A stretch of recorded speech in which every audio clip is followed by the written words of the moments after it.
welcome to another episode of the Ali Show, and today we have another very special guest, Mr. Hemi Ahio. What's up? Professional heavyweight boxer, 17 and 0, 12 fights. 17 and 0, you reckon? Oh, it is. Oh, no, 17 and 0 now. 17 and 0. 17 and 0, and 12 fights by way of knockout. How are you, Mr. Hemi Ahio?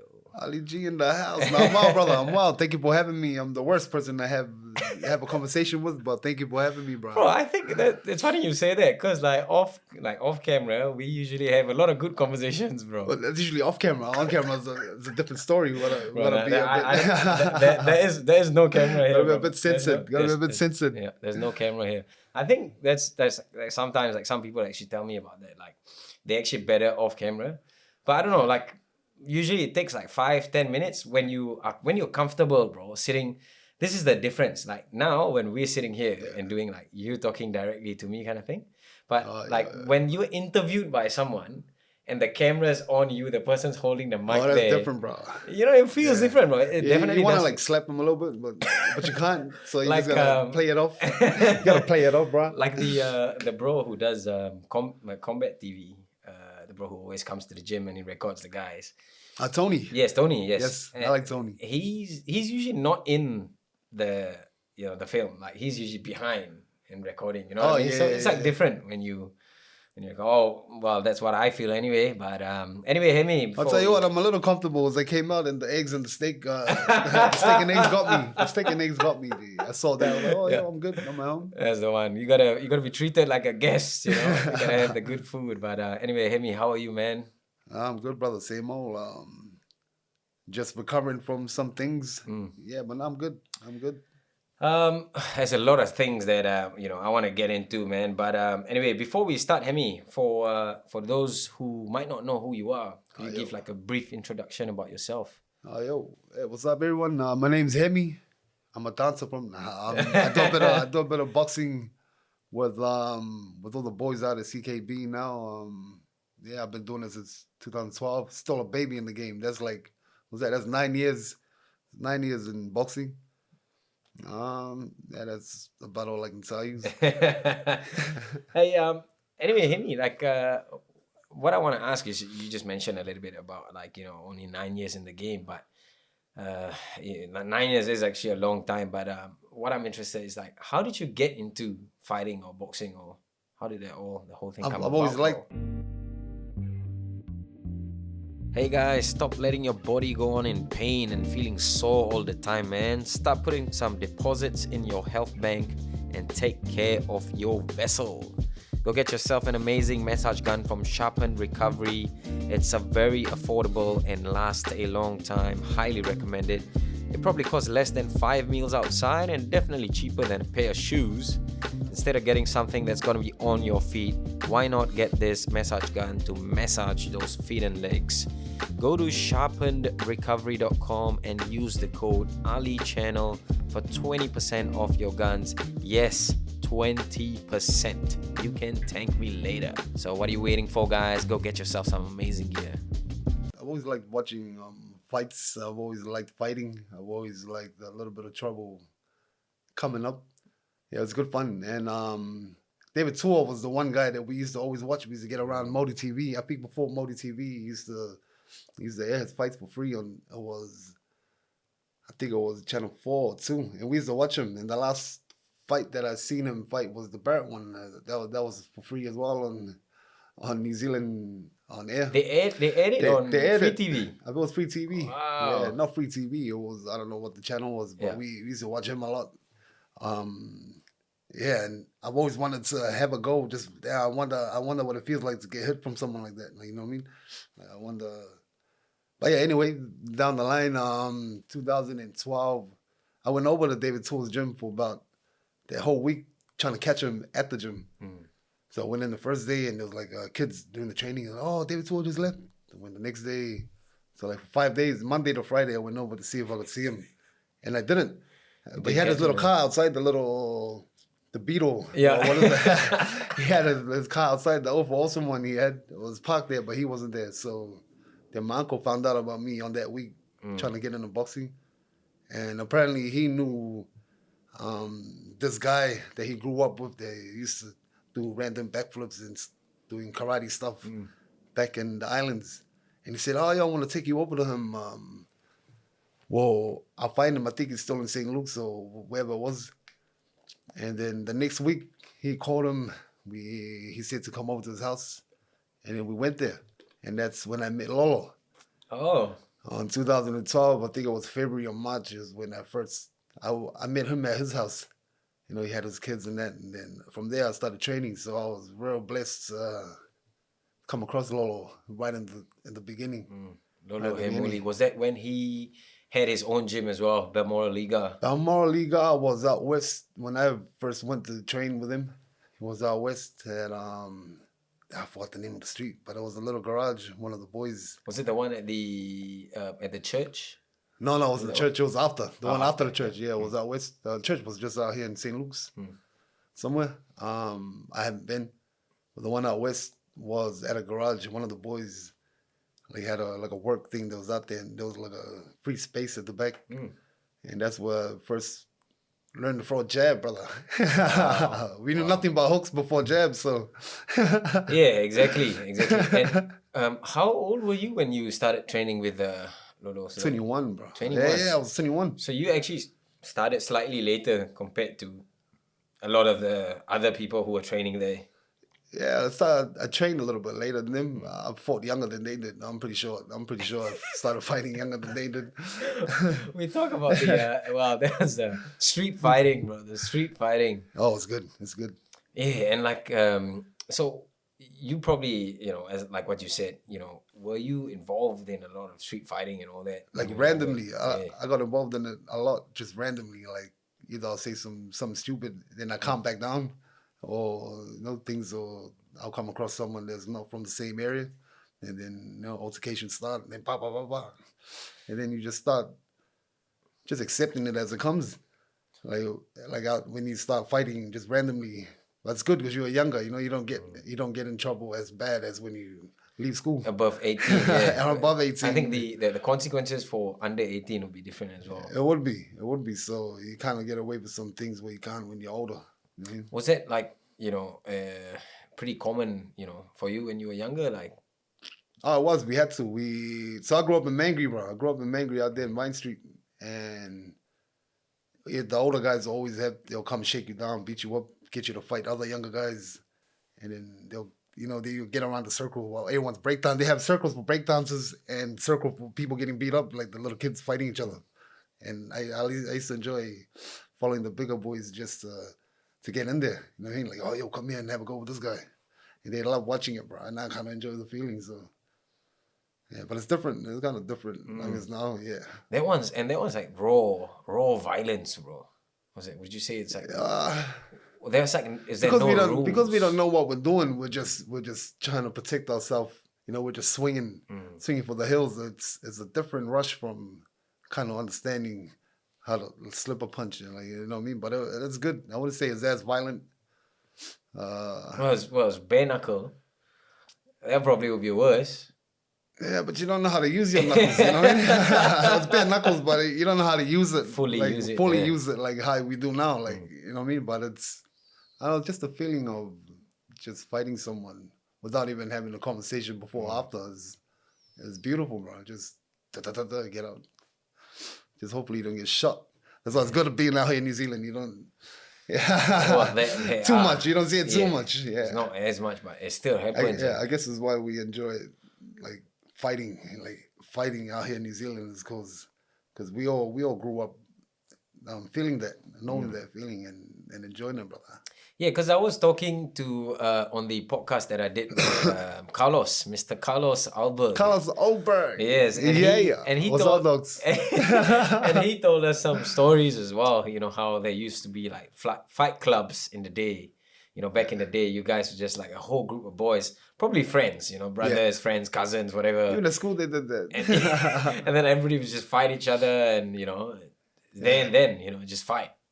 At school at lunchtime, we used to have this thing with the different sides, you know what I mean? Like the east side. Weight categories. Yeah, we used to get inside in the circle back at Penrose High. That was like around 2004 or 5. Like every lunchtime we get together, have a big circle, and then It's like all the boys do it. And then we just call each other like one by one. But you can't get angry, bro. Yeah. So we call each other out of the circle, like, yo, I want this guy. Then they'll come out, blah, blah. As soon as someone starts bleeding, we'll stop. Yeah. And then change. we'll shake hands, move back, and then other two starts randomly calling. So I think it must have been like that for him as well. So we did it a lot growing up. It was good fun, bro. Were there like, so you basically just fought till someone was bleeding, so there was no time limit? Nothing? No. It's just like, yo, Ali, come here. Yeah. And then you, if you say no, you got to leave the circle. You can't come and chill out. So you have to step over. Then we just do what we do. And then, either someone says, nah, I'm good, or stop bleeding or whatever, then stop it. Okay, change, guys. Yeah, it was good fun. It's good 30 minutes of just standing there. Yeah, bro. And it's what Carlos also shared with us, his story was when he when for his experience of when he first came to the gym to train with Lolo, and he actually jumped in and and he said, I think it was a sparring session or whatever, and he came in and he sparred with you. And I remember sparring with him. Yeah. Carlos Oberg, he's bad. I first met him in the North Shore Olympic thingy. I forgot what it's called, with the big center where. So it was me, him, and a guy named David Aloha. Okay. He was a boxer. He still is a boxer. Now he's down in Hamilton. But that's where I first met them. And I thought, oh shit, who's this pretty guy? Like, coming to doing all this training and shit. You know what I mean? Because he was ripped. No, he looks good. Then rugby. Yeah, no, like whatever it was he was doing before. And then I met David. And then we started sparring, I think, that week. So when Carlos came, he was more of a long... But he understood the game so good that after a week, or he learned it like real well. After a week, like he started picking up guys, like even me, that they was getting him just a week before. You know what I mean? Yeah, and it's good to see everyone. It's fast. He's a fast learner. He is a fast learner, bro. He's good. So Hemi, before you like you started boxing and all that, were you like into sports and all of that? I played everything under the sun except for combat, like stuff. I never did any boxing, kickboxing. Like I played rugby for almost everywhere in Auckland. Played a little bit of league. I only played league for one team. That was Ellerslie Eagles. That was like just for a year. It was good fun. I've done a bit of tennis, squash, all that. I done everything, bro. Then except combat. Damn. And then when I did combat, I finally got into it, bro. Hooked. I got hooked just learning a jab, bro. Like I was taught how to throw, like instead of just going, I was up straight, just a proper jab. And from there, I was like, what the fuck? I'm surprised I didn't do this like years ago. Yeah. But and it's also what's interesting is well, not only yourself but like Junior.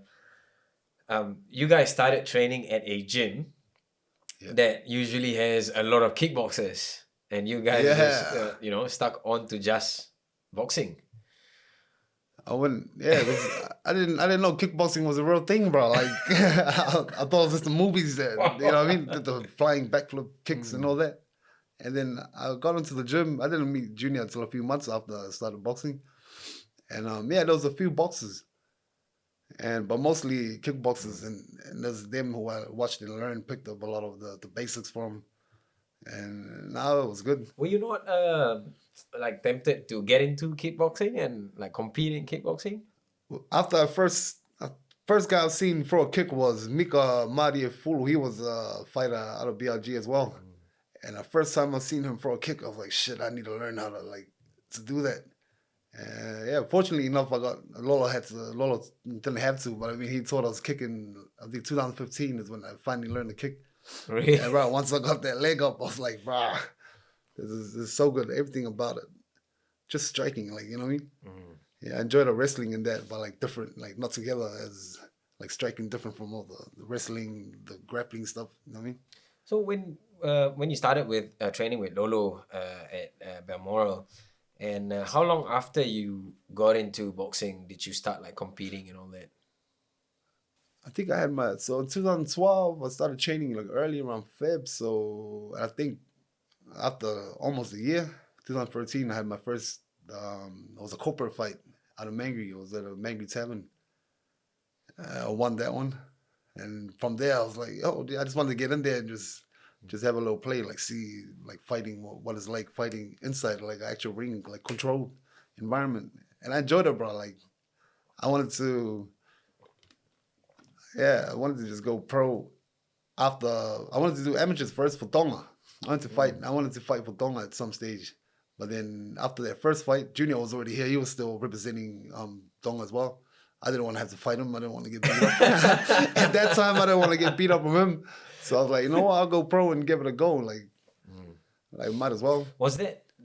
What's interesting as well? It's like your story is connected to a lot of the guys, and Junior actually told us about his story of he at that period he was out of boxing. Like he was competing for Tonga for a while, and then he went away from boxing for a bit, and then was when if I'm not wrong, he said when you were getting ready for your pro fight. Yeah. And Lolo was like, hey, Hemi needs a training partner, sparring partner. Can you come back and train with him? And after he came back. Yeah, he came back was to help you. Yeah. For your pro fight. And I think whatever it was, I'm glad he came back and did it, bro. Like he strictly came. We talked, and he was just like, "Oh no, I just came to help." Blah blah blah. And then after a few weeks, he's like, "You know, I'm thinking about getting back in there." And I'm like, "Why not do it, bro?" So we all started at BLG. I think 2014. Late 2013, we moved from out west to the city. In the city, it was called Motown, but we're still BLG, but we are there under that space. And it was a guy named Mawson, and he ran the gym there. And it's from there. After that, that's when everyone like Junior, like, you know what I mean? Like I'm not sure what he wanted to do. And then some other guys that I first met like disappeared, and then we all came back together 2015, and that was at City Boxing, not far from where we at now. That was when Huge and Doug started their... That's where I met Doug. I think started their what? They started their own gym, City Boxing. I think they had City Kick. City Boxing was different from City Kickboxing, bro. So City Kickboxing was probably there like a long time before City Boxing. City Boxing was just boxing. It was more kickboxing. And that's why everyone came back. Junior came back. He went pro. Like Carlos was over there. And it's funny, bro. Like even after City Boxing, we split again. And then everybody that I've come across at the beginning of like all the bucket boys and all them that I've come across when I started boxing, we're all under one roof now. You know what I mean? It's like, so we're doing our journeys and shit, but we still ended up. We didn't plan it, but we all ended up like where back we are in now. The same space, yeah. Yeah, we're all under one roof again. So it's good fun to see. Yes, that must have been like. But would you say it's like it's a small community? Like it's small, bro. It is. When you think about it, like the fighting community in New Zealand it's very interconnected. You know, like you know him and he knows him, and then I think it's not just the fighting community, brother. It's just New Zealand in general. It's small. So I could walk to Hamilton and get there in like a few hours, and I'd see someone that I've seen on my way there. You know what I mean? Like True. I think it's more the country is small, but it is tight knit. Like any combat, like the wrestlers, the jiu-jitsu in New Zealand, everyone's all tight. They're like keeping an eye out on each other, seeing who they have. Probably compete with. Probably like just when obviously when Junior came back to help you, and it's ignited that spark for him to start competing, and so you guys started on your started your pro journey together. We did, brother. We did. I think his first fight, we all went down to Taranaki to watch. Yeah, it was beautiful. Like a few of the boys all fought down on their card. We got to watch it, and from there, it just started building, and now where we are now. Man, that's pretty impressive. And then leading up to probably the biggest fight show that both of you have had recently, which we will get to in a while. But sorry, just to take it back to that, when you were saying when you met Doug and Huge, is when you guys went to City Kickboxing now. So when was that when you guys decided to move to City Kickboxing with Doug and Huge? I met Doug and Eugene. I've seen Eugene around, like at Balmoral. Yeah, just come in and have like quick conversations and leave. Doug came and did a bit of training with us in 2015. I think he was gonna make a comeback, Yeah, I don't know what happened to that one. He got injured, so they canned the fight. When he was competing in But I moved K1. over. Yeah, Yep. no, it wasn't K1. It was just a fight show in China that he wanted to get over there and do it. But I think 2000. Oh shit, time's fast, bro. Yeah. 2018, late 2018, I moved over to CKB. I was just at BLG still before that. Yeah, there was everyone just moved. Everyone had, you know what I mean? Like after a bit of time being there, you know, you learn what you had to learn, and it's the hardest part to do was having to move on to better things. You know what I mean? Not in a bad way, my man. Better things, just slowly. To learn other things and yeah, because there's more to the game than, you know what I mean, than what you started seeing, blah blah blah. If you're not open minded enough to take a step and learn something apart from what you've been learning for years, then it's not for you, brother. But yeah, then when I moved out in 2018, that was me, a few of the boys at the gym. Like there's still fights now, crazy fighters, Cepho, you know, we have Gina G. Gina's a female fighter, one of the female fighters is on. You know, we had Singy and everyone. When we got there, the Wacker boys was already there doing their thing. Yeah, yeah, Carlos over there doing his thing. I got to meet Izzy. I'm a big fan of those guys, And yeah, I think the happiest when I saw Kai, bro. I always thought Kai was a big guy, you know what I mean? Then I met him. I met him. He's just solid. That's it. He's not that big, but he's just solid. Yeah, I got to meet these fighters that I see on TV. They're right across the road from us, but we just see them on TV. You know what I mean? You know, it's good to train with them. They're real chill. Yeah, bro. And what's funny you mentioned about that, like, you know, you talk to Izzy or Junior or whatever, and all of them, or even Carlos, like they all say that Hemi is the hardest and heaviest puncher in the gym, bro. I don't know. I can slap okay, G. I'm not sure about hitting hard. The one thing I know about hitting hard is that it doesn't work if it doesn't land. You know what I mean? Like, yeah, but I don't know about hitting hard. Carlos has got a straight tool that'll put you to sleep. Like, a few of the boys got legs that'll send you to other dimensions. So I don't know how I do squaring up with those guys. But well, that's what they say. Like if it's straight boxing, like, you know, everybody says that Hemi is the hardest puncher, bro. So I don't know. I'd like to think so. I'm all right. I know I'm all right. I do all right. But, yeah. Well, thank you, boys. Thank you. Oh man, quite an interesting of journey, you know, with all the boys and how you guys like came from, you know, different sports backgrounds and all that, met and then separated, met again, separated, and then now all under one roof again. It is, and now, yeah, it's like the warm up we were talking about earlier. It's like we warmed up learning the basics, and then now we have some of the boys at UFC. It's like the biggest show in the world right now. And then now we got pro boxers, like, you know, like Junior. We got Nube coming up. Yeah, he's our boxing captain. If you didn't know that, Nube Heru. I mean, we got some crazy talent. Very talented individual as well. Yeah, man. And yeah, so don't forget to subscribe, like, and share this video.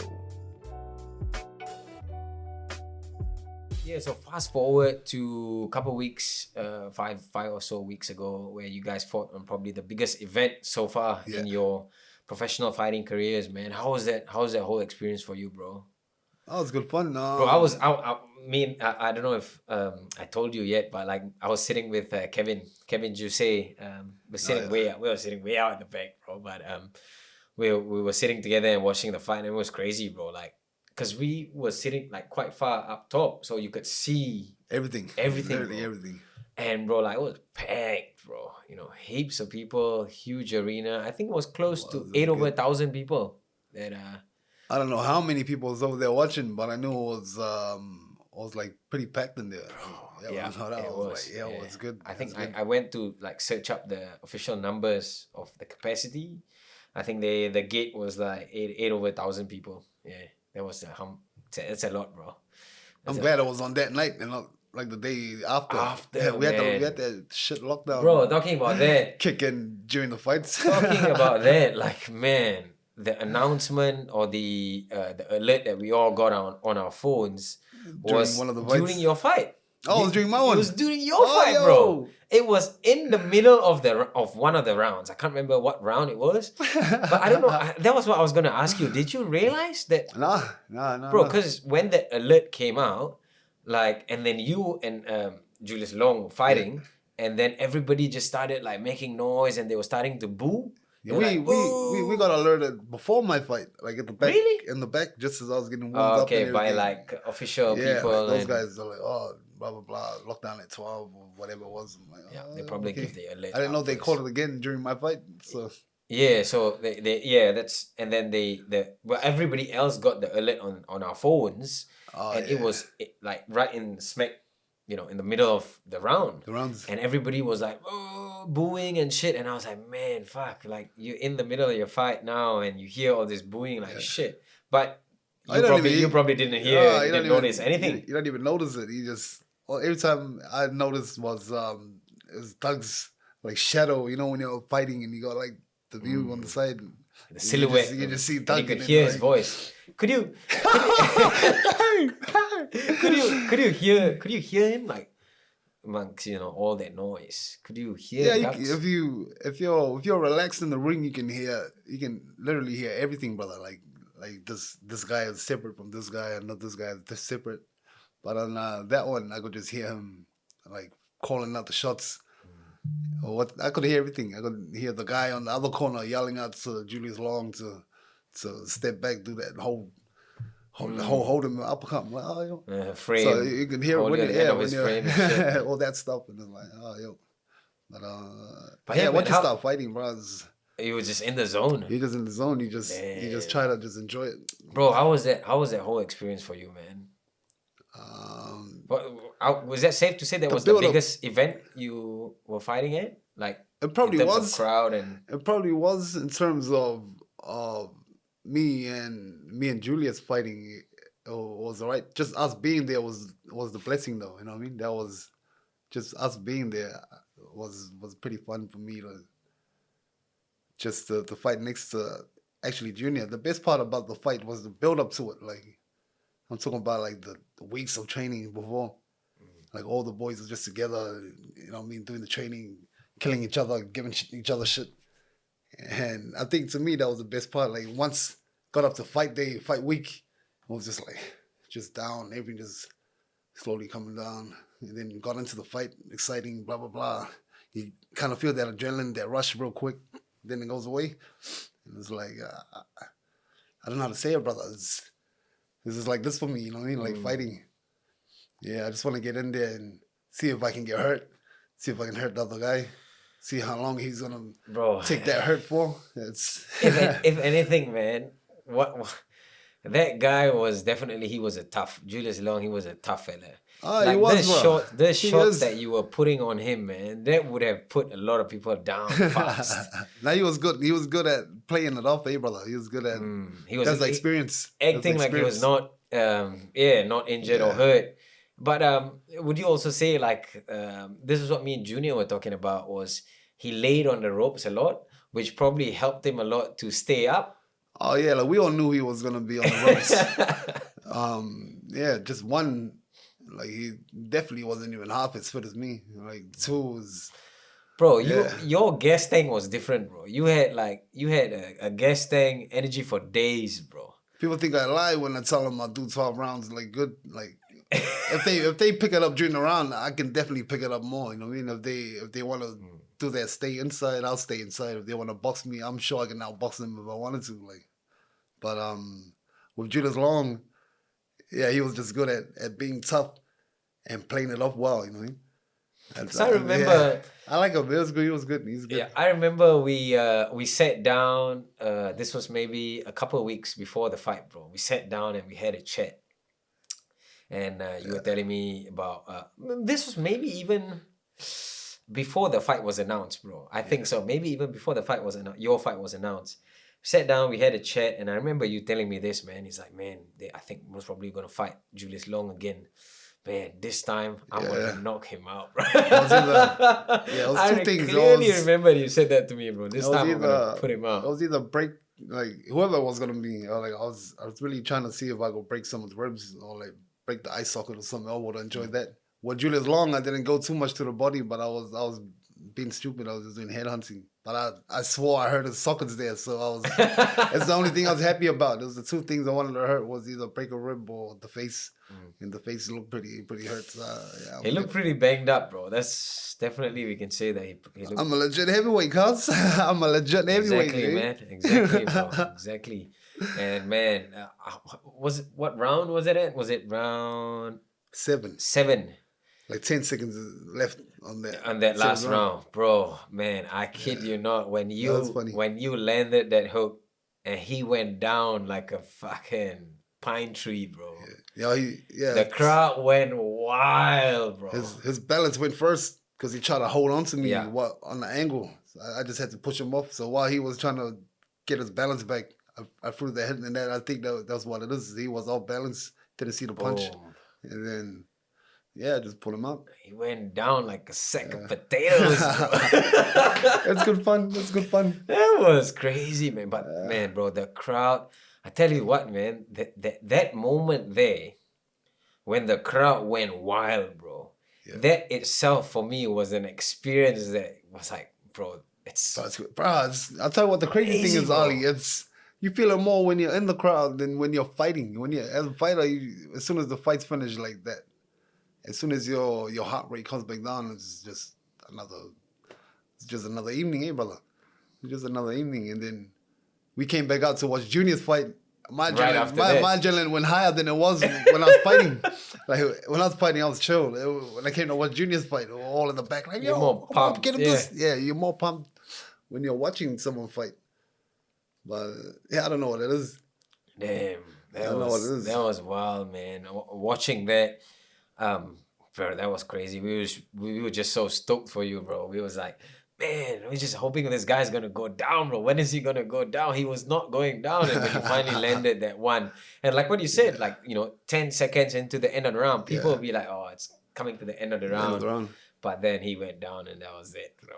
That was it. But I think what was crazy was there was one round, end of the round, you were walking back to your corner. That was like the third round, I think it was. And then he was like, I could just feel someone. I thought it was a ref or something. A little pack. I was like, what the fuck is this guy doing? Like, I don't know what part of that 1 minute break that was. Doug was like, he went to pull you back, and Doug looked like he was probably gonna beat Junior Long up. Hey, Doug Water. If Doug got in there, if Doug actually touched him, he would have, bro. Yeah, that was what I was thinking, bro. I was like, man, not a good move, but well, I like Doug. Doug's got everyone's back like that. You know what I mean? Doug and Eugene, bro. He probably would. Like, if shit were to have happened, he'll probably throw down. He'll throw down before the guys that's supposed to be throwing down. So. But I like that about Doug. I like that about Doug. He has this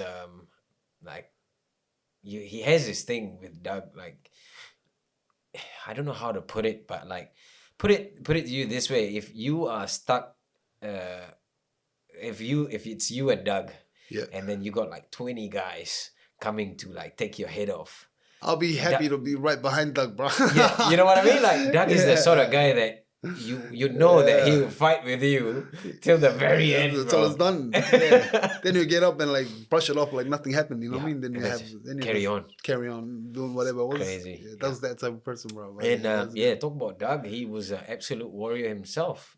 Talk about his career in fighting. He was. It's different, man. Like what he's accomplished in his life as well, and he is still doing. Yeah. Like he's probably took the natural career path of like what his trainers like Lolo and all that did, from fighting into coaching, and that's what his role is in now. It's crazy. And he's maybe one thing that not a lot of people know a lot about the story of Doug, because Doug is not the kind of person who's like out there, or who's like he doesn't like to. He doesn't. Even if it's something like a good thing, like, tell me one good thing about yourself.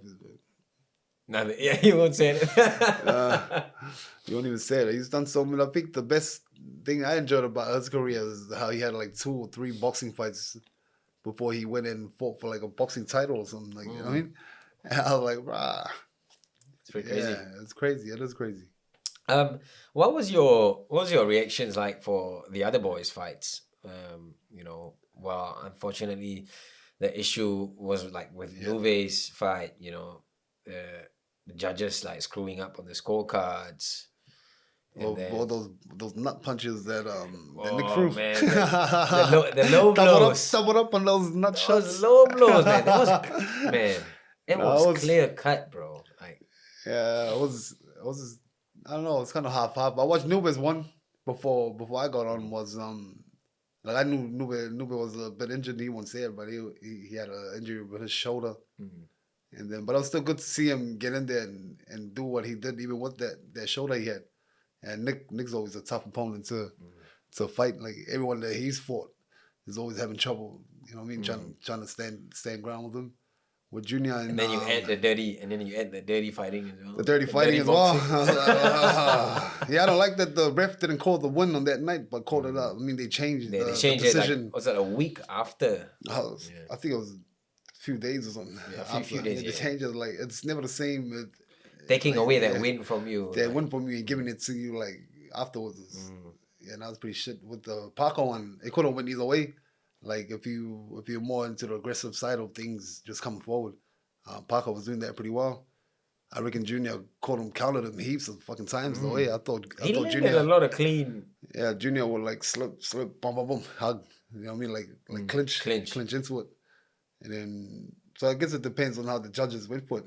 Yeah, I won't be biased, but I thought Junior won. with a non-biased thought ahead, bro. Like I thought Junior won that one.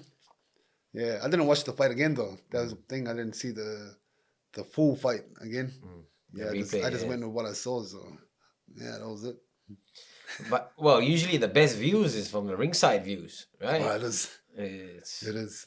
It's good to see. Yeah, it's different. Like you can feel the energies. Like every time before jab, you can feel like the intention of every punch, like a punch or kick. being up close as well. When you're up close, bro, it's like, yo, this guy really wants to kill the other guy. Like, you know what I mean?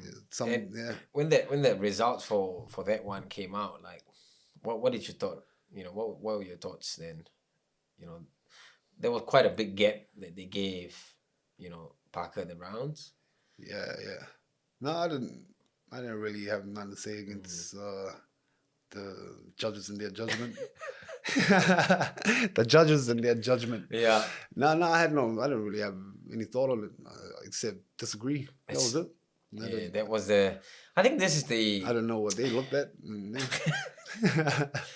This is like sometimes the you know the issue with boxing judging and the scoring for the fights. Yeah, it happens. It happens a lot though. Bro, and in recent times there have been quite a few that have came up like that. Yeah. I think offhand, maybe the most craziest one to me would probably be the Lomachenko and Teofimo Lopez fight. Like, Teofimo, the guy that dropped him?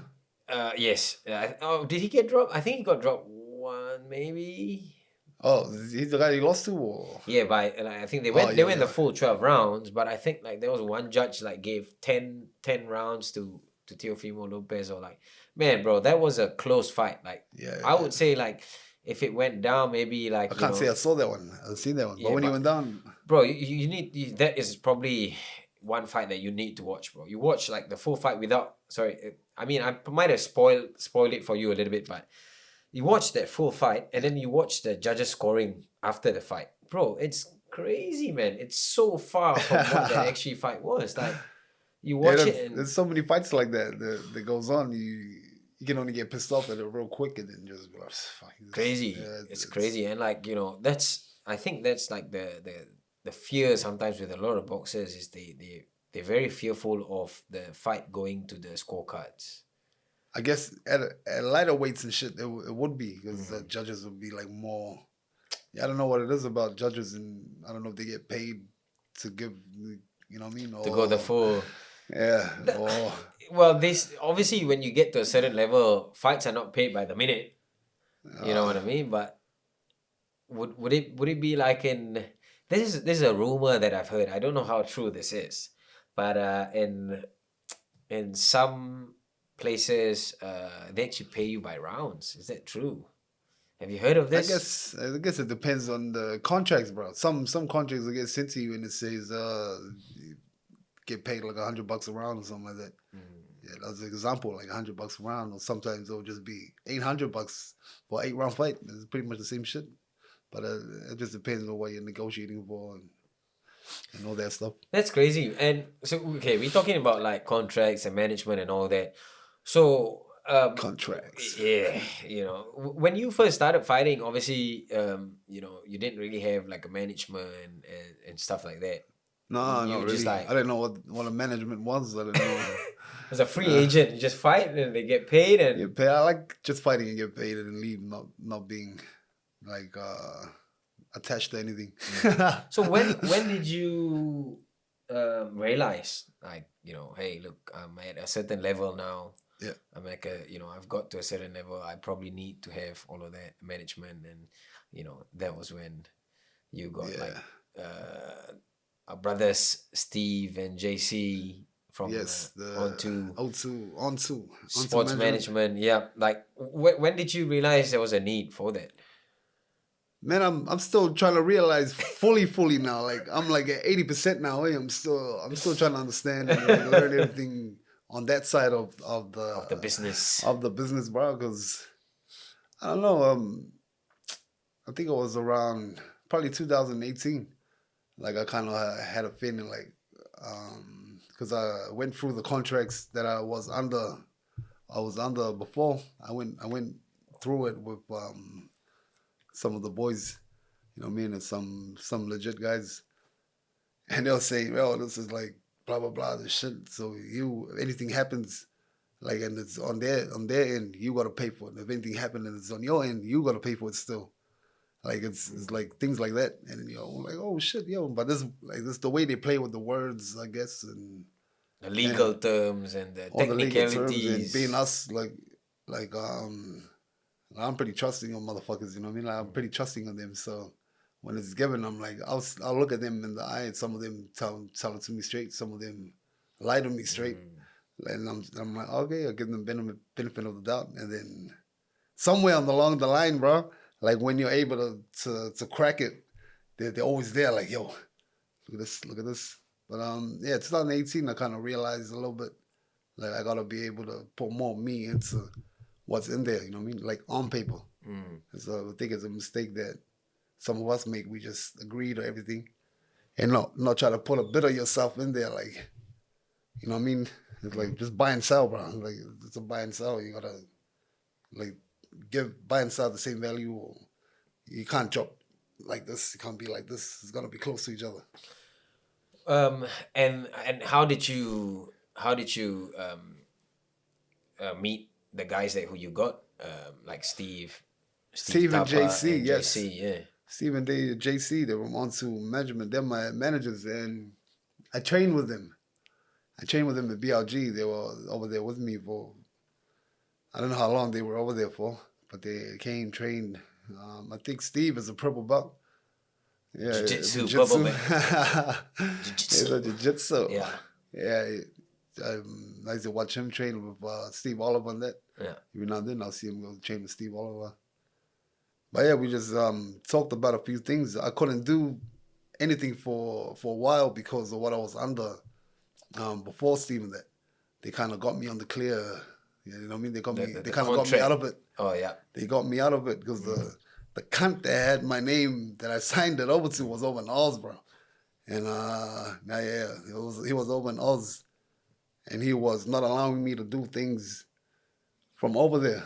You know what I mean? So I just kind of like couldn't be bothered doing anything. I just wanted to fight, but then now I know how important paperwork and fighting is to each other. It's like having a physio. It's like having a physio. You gotta understand both sides of that shit.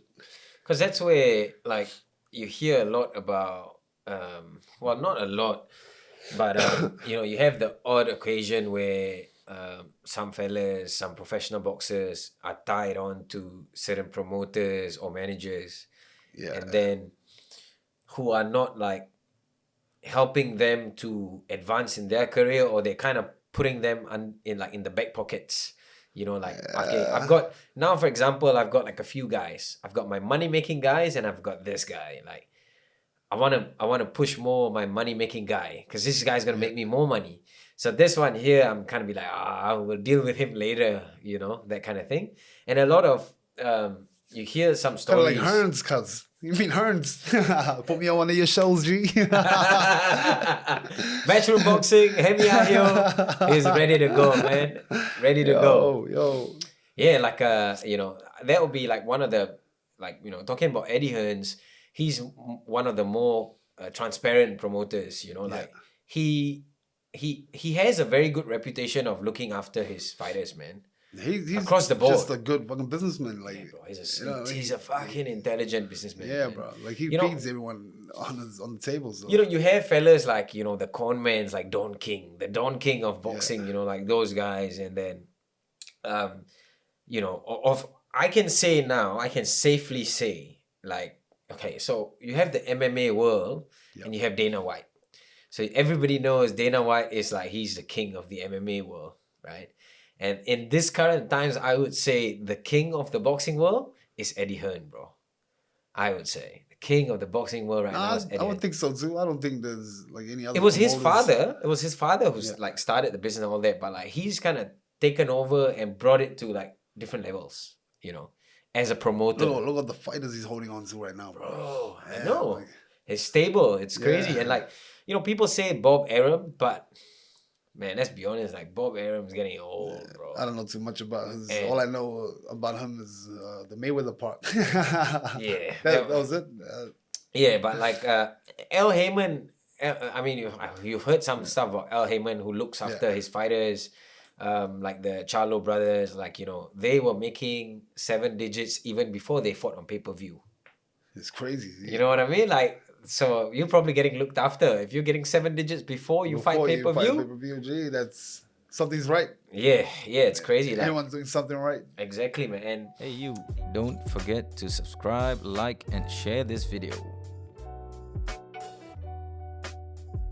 the other one was talking about Bob Arum. Was well, you probably know who Terence Crawford is, and there was one fight after Terence Crawford's fight.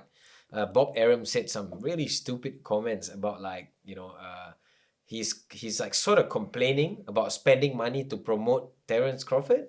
And I was like, what do you mean, bro? Terence Crawford is like probably at the moment one of the pound for pound. He wouldn't have to sell too much to. Bro, to exactly. sell the Like fights up. it doesn't matter if you're spending money to promote this guy. Yeah. This guy is generating so much money for you, man. Like, what do you mean? You know? Like, whatever he puts in, he is nothing compared to what Crawford will be bringing in. So. Exactly, bro. It's crazy. There's a And few promoters like that. That's kind of like fearful of. It's like investments anyway, bro. Like, kind of fearful of how you want to go, how far you want to go with this guy, blah blah blah.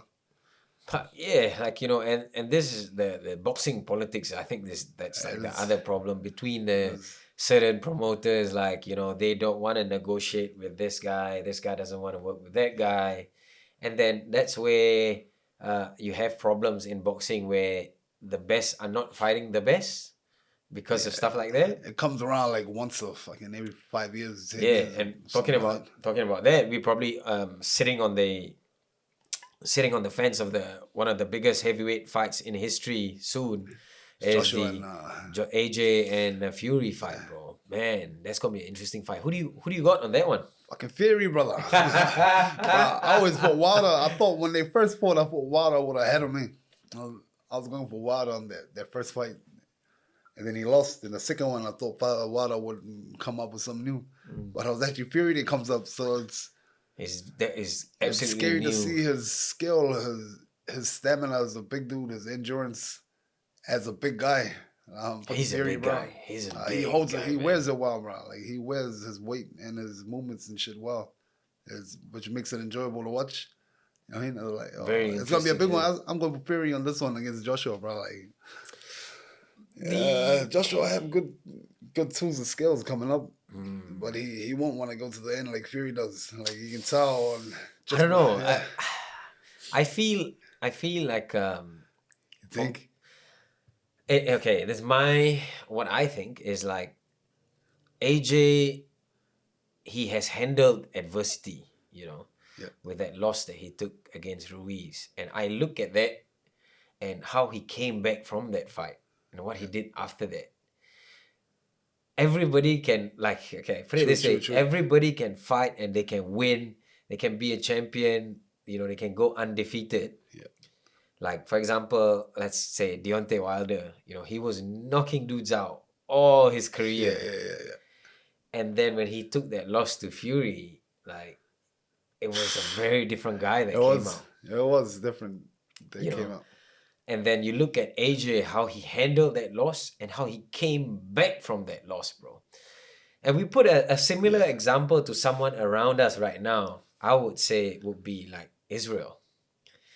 Israel has had losses before in his career. He's had losses in his boxing. He's had losses in kickboxing. And the times that he comes back after a loss or after like a tough fight, he's just like gone up levels, bro. You know what I mean? He does go levels, yeah. So when I was looking at Go up on levels. AJ, and like his experience taking that loss with Ruiz, having that fight stop, and when he came back after that, he just put on a boxing masterclass and boxed Ruiz for 12 rounds straight. He won. I would say he won probably. He did outbox him, bro. I would say he won every single round. Oh, he probably did. You know what I mean? He probably did, bro. mean? But Fury is Fury is one his boxing skill. Yeah, no doubt. It's probably just a little bit above. I'd give him that, like at least a little bit above Joshua in terms of style, fighting through IQ. Would you say IQ? His style? IQ is high, bro. He can be rough if he wants. I didn't know he can be rough if he wants until that second fight with Wilder. I don't think Joshua would like to get roughed up for too long. But we'll have to see on that one, eh? If they have a boxing fight, I think Fury will outbox him. If they try to go in and get wild, just stay hard on the inside. I think Fury will hold that down easy. Like Fury looks like the type of guy that's ready to just go at any time. Put it this way: like if you had to face Tyson Fury, what kind of tactic would you be using? What would be the best way to approach a fight with Tyson Fury? How would I fight Tyson Fury? I'd probably throw a lot of bullshit ass jabs, make my one on the inside, and get him to use told people tactics like drop the weight on me, get him to do all these comfortable things that big people like to do to smaller guys. You know what I mean? That they think that they can do the smaller guys all the time. So I'll probably just I know the jab ratio is gonna be up there. Yeah, man. And talking about like fighting with heavier guys, like bro, one of the craziest fights that I saw of yours was when you fight the bro Conrad, what's his name? Conrad Lamb. What's up, Conrad? Yeah, bro, he was a huge fella, man. Yeah. When you look back at that fight, man, this guy was like probably 2-3 times your size, bro. Was he? Nah, don't say 2, 3. Maybe 1.5. Maybe 1.5 times. He was huge, man. Yeah, bro. I met Conrad Lamb with his uncle Gus back in 2015 at City Boxing. He came in. He was like 140 kgs. He's like a legit athlete. Like not anymore. No, when I fought him, he was already like almost 200 kgs. But he was like 140 of just big, like fucking Samoan gun, just doing his thing. He knew how to throw. He knew how to box. He did a lot of things well. Then when I got ready to fight him, I heard he was like almost 200 kgs. I was like, what the fuck? But he was a legit. When I met him, he was a legit athlete, bro. He probably just exploded. He was always a big guy. Yeah, but I think he had injuries like with his knees and shit. What was that last fight with Julius Long? What weight did Julius Long come in at? I think it was like 140 maybe. Man, that's still pretty heavy. And how heavy did you come in on that one? I think I'm like 105. 105? Man, that's like 40 kilos extra. And he was like, he was putting his weight a lot on you. No, he wasn't that heavy. He was not that heavy. Well, that's because people don't know you train with a 20 kilo vest on. Yeah, he was alright. I know it's different if Julius Long was I reckon he seems to be like the guy that'll be around 115, 120 kgs and real fit. Like that's his weight. That 140, maybe 60 of that was untrained. You know, it was untrained like weight is different. You know, like You're carrying excess weight. Yeah. yeah, you're carrying a lot of weight that Bullshit. you don't weight. use. Yeah, you're not. It doesn't help you, and probably Yeah. slowing you down. But it slows you down. Yeah, I've always been a big guy, bro. Like when I used to play for Carlton Grammar, and at how old was I? I think at 16, I was already like 90 like 90, close to 100 around at that age. Damn. I was 17 when I left New Zealand. I went overseas. I was 125, 26 Oof. at 17 years old, bro. Wow. Like I was heavy. I was fucking quick, bro. Like I was one of those fat guys that could, not fat, just big, those big dudes. Mess, They go bounce around easy because I don't know what it was. Jacked up. Probably a lot of probably a Just lot that of natural. horse. Is it all the horse meat? It's all the horse and taro they get forced to eat growing up, maybe. Yeah, bro. Then I went overseas for like a month. I came back. I was 91 kgs. Wow. Yeah, Shit. 91 kgs, and then from Dropped there, all that weight. yeah, it's just from all the weather. Eh?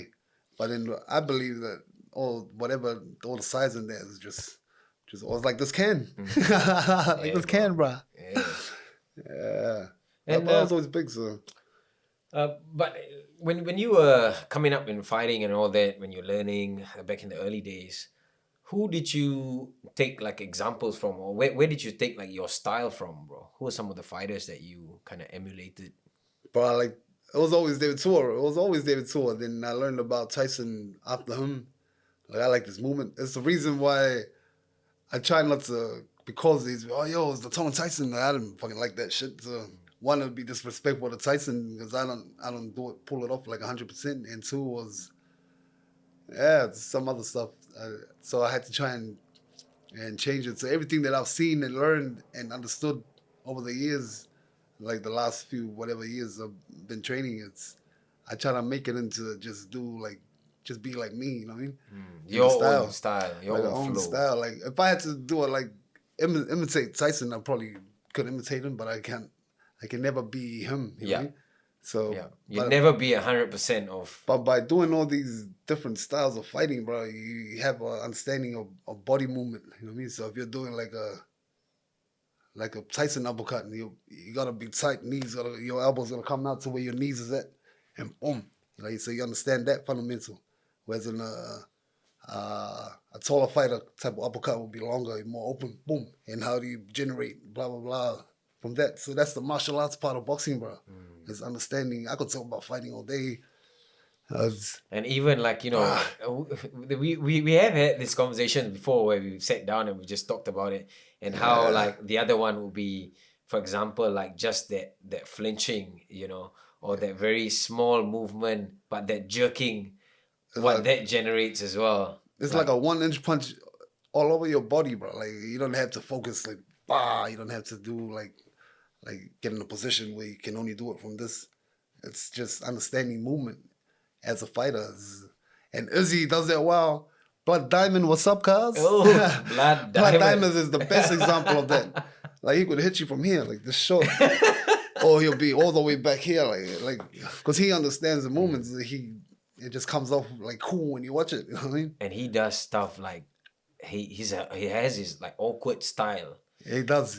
You don't know what's gonna come. It's random. It's I think Doug played about it, like the boys play about it by saying that he doesn't know what he's gonna throw. and I believe that, bro. I believe that. It just comes out. He's in his flow. He is, bro. He's just like, it's a state. his I don't body- know what that state is yet. his because body has a mind on his own. Yeah, bro. That's bad. That is bad. It's different levels to it, and it's wild, man. That guy is wild. There's so many styles in boxing, but they always come out to the leg stance. It's always the same. You know what I mean? Like, What do you think? So obviously, like at City Kickboxing, we have a huge team of boxers, kickboxers, MMA fighters, different styles, different weights and all that. Do you think that benefits you in terms of like boxing? You know, fighting people from different I think it benefits anyone that wants to like up their game. I know they say like, oh, MMA fighters can't teach boxers this, or boxers can't teach a kickboxer this, but it's the same principle put into anything that you gotta where you gotta like fight.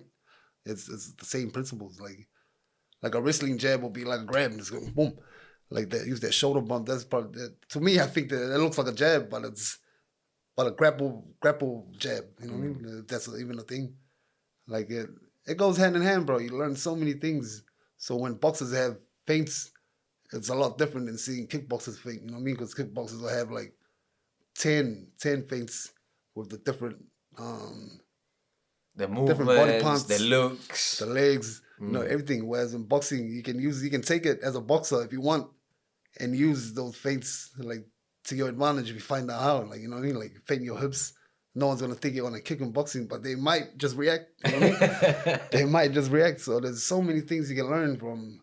It's fighting. You know what I mean? It's fighting, not just like boxing, not just mixed martial arts, or just it's everything together, bro. It's good. Man, that's pretty. Yeah, You know, think about it. it's just infinite. Like it's infinite. It's infinite. That is true, bro. That's the word. Infinite knowledge, right? And it's crazy how that's a lot of like like professionals will talk about it as well.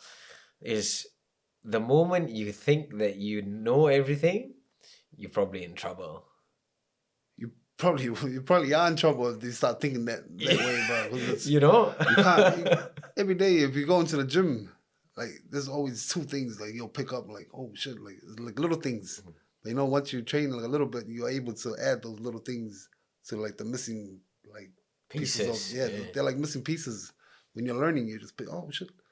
You know, but it never stops. That line of missing pieces just goes keeps going. no end, bro. So you just slowly, you see like a kind of elbow is going in a weird direction. You want to know how that shit works, why it works, how it's supposed to happen, blah blah blah. Hemi, for all the fights that you've had so far in your boxing career, which one would you say would have been like your toughest challenge? Boxing. But when I first got dropped, there was Alapati Asa was his name. A guy from Alapati, yes. guy from Samoa. He came. It was the tough thing about it was that short feeling of embarrassment when he dropped me. I was like, oh fuck. I looked over to the corner and saw Lolo like getting rowdy. Like I was ready to go again. But it's just that feeling of oh shit, did I just get dropped? Like I learned real quick to get over that. Like that feeling of but he was the toughest one. Feeling embarrassed or That like embarrassment, I shit. got up, I was like, oh yo. Like I still finished the fight like with that oh shit, I better finish it because it's some funny shit. I don't want to look like an idiot or whatever it is. But after that, was it like pressure in your head constantly? Like shit, I've got to up my performance because I've taken that drop, or well, I didn't even think about upping performance. I was just thinking about oh shit, Lolo's gonna kick my ass. Oh shit. Like I was more like that kind of thing. Like I didn't think about the other guy. I just saw him. I was like, yeah, it's more about for me, it was more letting the guys in the corner down, you know what I mean, and the coach. So, but he knew how to punch. Like everything was turned into that short left hook that he caught me with. I like catching people with those, but I got caught with it with Asa. And it got me right on the temple, and it's the first time I felt the shock of getting hit on the temple, just run down your body, bro. You just feel like a so and then you lose sensation. Sensation on one side. So I lost that for like a second. I tried to get back up, and then I got clipped twice, I think. Yeah, I got clipped twice again while on my way up. Yeah, and I was just like, fuck, this is embarrassing shit. Like, but he was the toughest guy I fought, like, in the ring. But thank goodness, like you lost sensation, but you didn't get like knocked out. Like, you know what I mean? I was just like, whoa, what the hell is this? It's just like the electric shock kind of thing. It's like, I like those feelings. Yeah, I like the feeling of getting hurt. Like all the boys said this. All the fighters. I'm sure all the fighters will say it. Like it's a feeling about being hurt.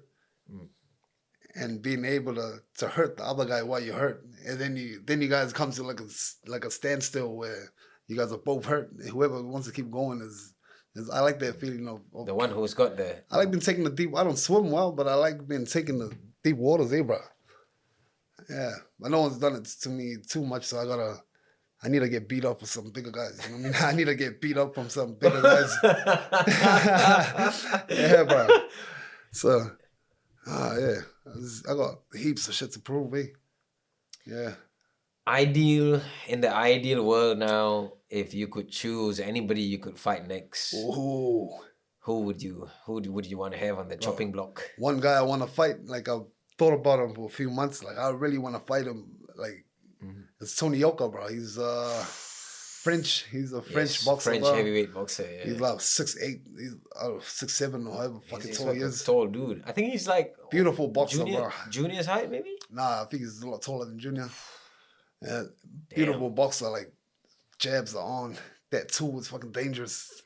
Like I want to be put in danger and see if I can get him into the same situation. You know what I mean? Like I want to fight that guy, Tony Yoka. I think he's number 10 or 11 in the world right now. Not too many people talking about him. Well, I know about Tony Yoka. Well, maybe because I know a little bit more boxing, but he's apparently like building up his name, bro. And he's dangerous. He's dangerous, he's bro. a very dangerous I'd fighter. love to fight Olympic him. medalist in the 2016 Olympics. Yeah, he was an Olympic medalist. I don't know, but he's he's had a few hundred fights. Yeah, I think quite a few in his amateur yeah. background. He has quite a few fights, and we just recently checked it. The Wbo Rankings, he's ranked number 15 now. Oh, he's 15. Yeah, talking about the WBO rankings as well. Like what pissed me off was when I was on that last one with Junior, and we actually checked the rankings, and Junior was ranked number 6.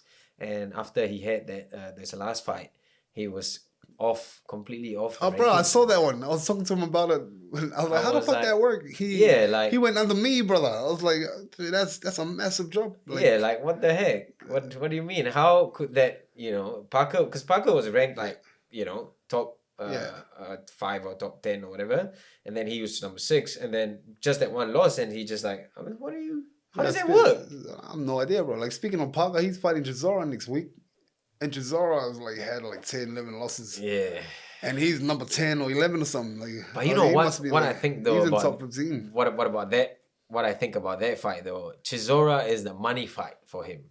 Because in the UK, Chisora is like quite a big name in the UK. He's got quite a following. People love to watch Chisora because right? Yeah. It's about, at the end of the day, it's about like seats and tickets you sell, right? How many people are buying the pay-per-view to watch you fight. And in the UK, man, like he pulls big numbers, bro. He's a country favorite. He always, you know how when he always comes out, he always comes out with the UK bandana. He comes out with a flag, and they'll put on the Sweet Caroline, and like all that sort of stuff. And like he's like a country boy, and that's why they love him, bro. And he always bangs. Like look at that last fight that Chisora had with Usyk, bro. He was swinging, bro. He was swinging, man. Like everything was 110, bro. It was like, but it was crazy. Like everybody thought that Usyk was gonna put him out or take him out early, and Usyk went the full fight. They both went the full fight. But Chisora actually hurt Usyk a few times. Those right hooks, those hooks are you can't.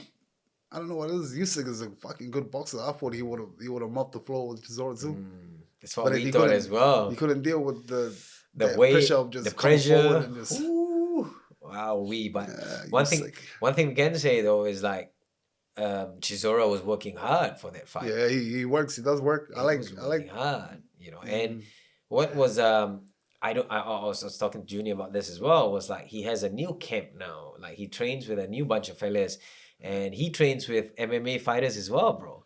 He trains with Michael Venom Page, who fights for Bellator, Yeah, I've seen a bit very like karate-ish style, the ninja. awkward. Yeah, like those sort of stuff. So like he's seen a few things, like awkward styles and stuff like that. So man, who knows what he's gonna pull up for this fight with Parker?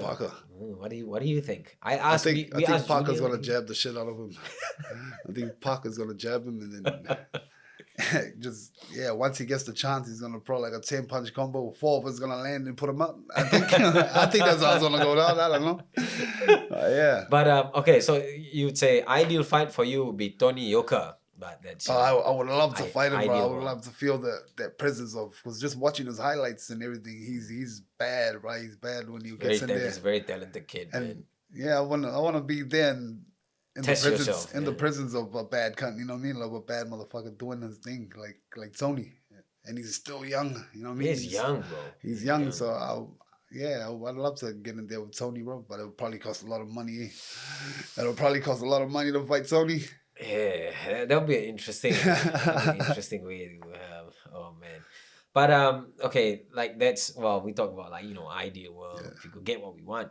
But what's in the works for you right now? Have you got anyone lined up next for Nothing. you or? I think me and Junior. I think Junior may, if he is, I'm not too sure. I haven't talked to him in about a week or two. Yeah. And if he is gonna be fighting in July, I might be wherever it is gonna be. I might be there, be an undercard for the Junior's whoever fight. it is. Yeah, so it might be around July. I gotta start fucking stretching again and all that. Do you think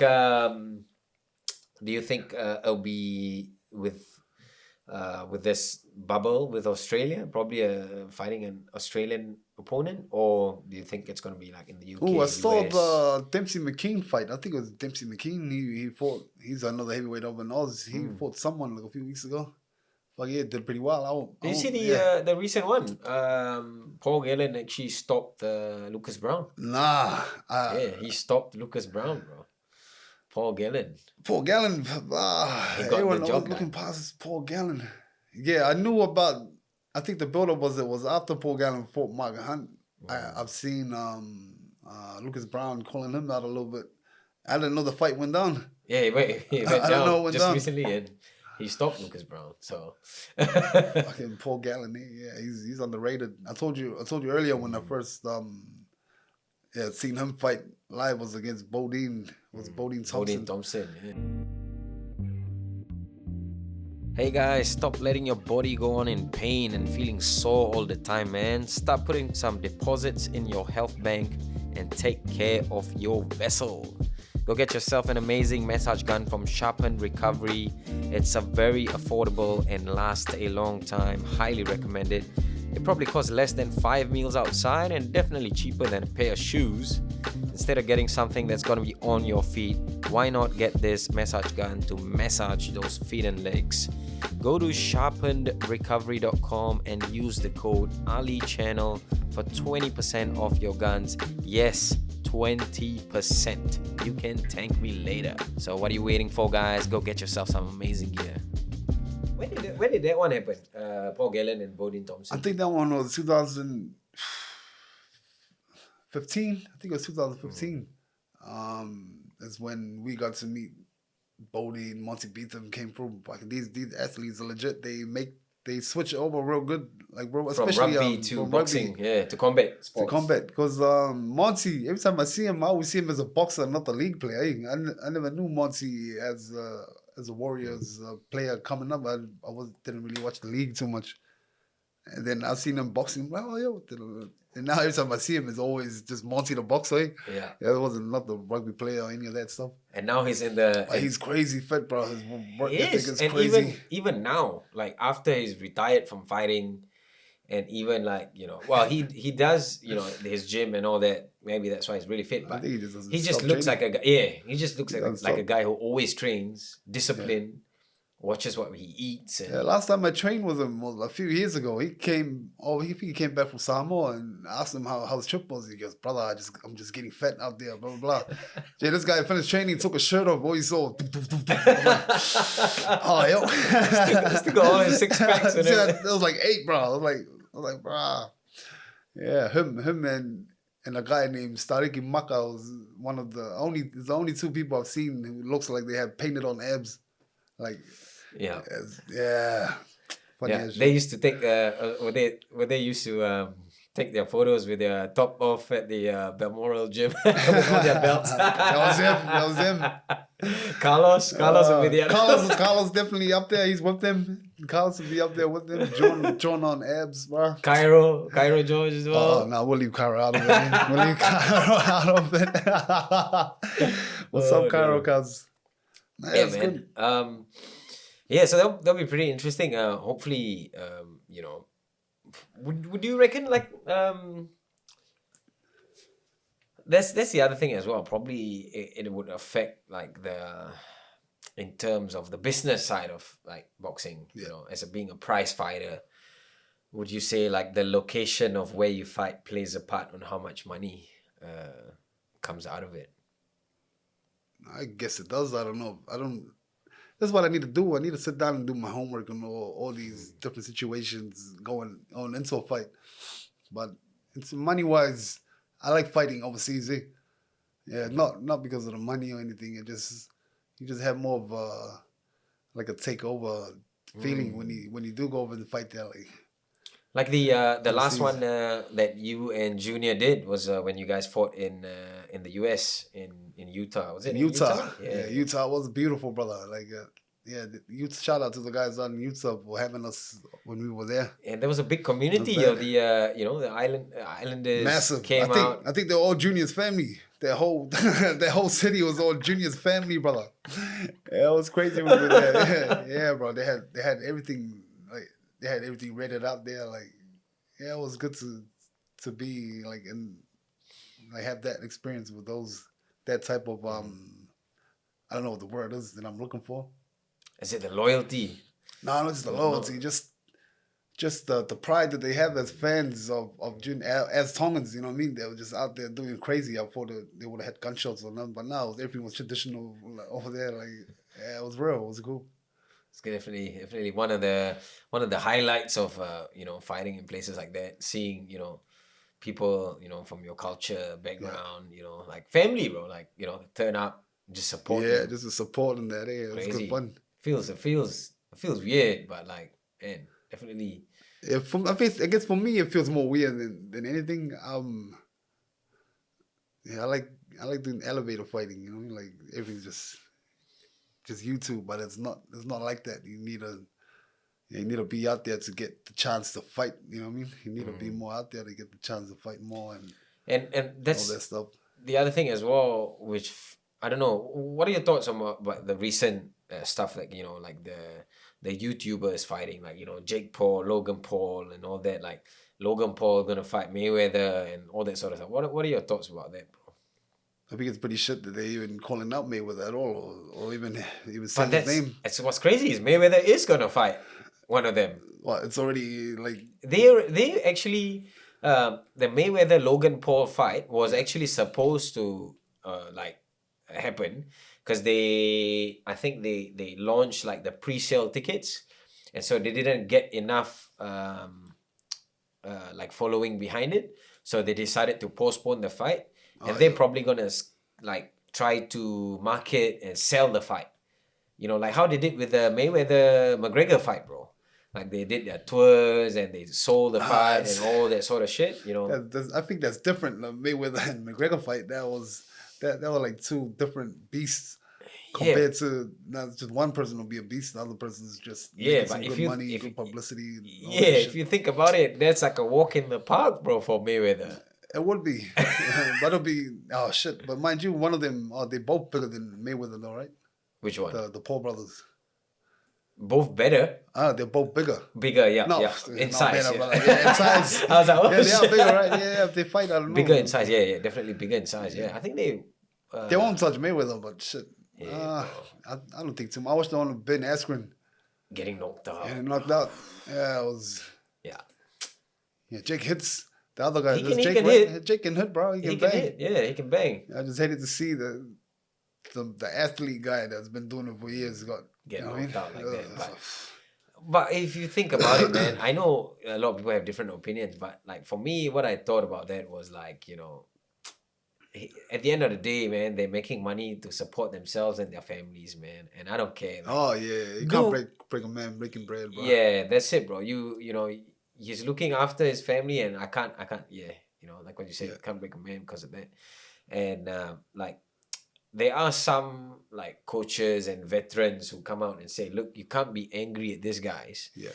You need to learn from like what they're doing. If they're making that kind of money, like, you know, Doing shit $1 like million that. from those fights, like there's something that they're doing right that you're not doing, you know.